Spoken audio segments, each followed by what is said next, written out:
Women make up 50% of the global population, yet they often struggle to achieve economic equality or even the same level of political freedom as men. And despite some progress over the last few decades toward female empowerment, the coronavirus pandemic has undone some of this progress. So why are women struggling more than men? The gender gap describes the differences that men and women face in their daily lives, from finding a job and salary prospects to their intellectual and political prospects. In 2020, the World Economic Forum's Global Gender Gap Index, which measures differences in health, education, economics, and politics between men and women, showed that while no country has achieved full gender parity, the top three countries, Iceland, Norway, and Finland, have narrowed the divide. But the index also showed that countries such as Jordan, Turkey, Japan, and Hungary have more work to do to ensure both genders have similar opportunities. And whilst there has been a clear narrowing of the divide in health and education, this index shows that women's participation in politics and the economy still falls short. Globally, women make 77 cents for every dollar that men earn for work of equal value. And the coronavirus pandemic is making life even more difficult for women. Although they make up just 39% of the global workforce, they represented 54% of the overall job losses as of May. This contrasts with previous recessions, which impacted male workers more severely. But traditionally male-dominated industries, such as construction and manufacturing, have continued to operate closer to their pre-pandemic levels, while sectors which have a greater representation of women, such as hospitality and retail, have been hardest hit by the pandemic.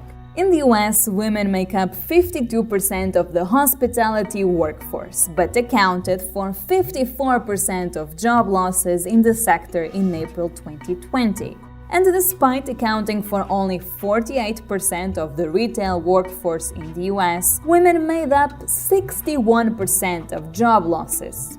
Even in the education and health services sector, where women form the majority of employees, they accounted for 83% of job losses in the same period.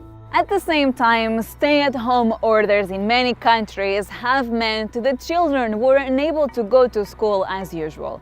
This has increased the burden on women, who have had to juggle increased childcare responsibilities with their professional lives. For women who are self-employed or working informally, such as domestic workers or street vendors, the challenges posed by the coronavirus shock are even greater because of the precariousness of their jobs. They're also more likely to find it difficult to access credit in order to rebuild their careers. Even women who have kept their jobs have faced reduced prospects of promotion. One study has shown that 34% of men working remotely with kids at home were promoted, compared to only 9% of the women in the same situation. Reduced gender equality could worsen the economic damage occurring across the globe. Without action, the COVID-19-induced gender gap could shave off $1 trillion from global growth in 2030. This is because the increased female participation in the labor force boosts productivity and increases wages for all workers. A larger workforce also increases government tax revenues, which can then be invested back in infrastructure and medical care. Allowing women the flexibility to choose their careers isn't just preferable for those who gain the freedom to follow their interests, but it's also beneficial for the wider economy, as their skills can be deployed in appropriate jobs. That's why institutions like the International Monetary Fund have called on governments to step up their support for female workers. These measures could include passing more favorable parental leave laws for both genders, subsidizing childcare costs, and improving access to education.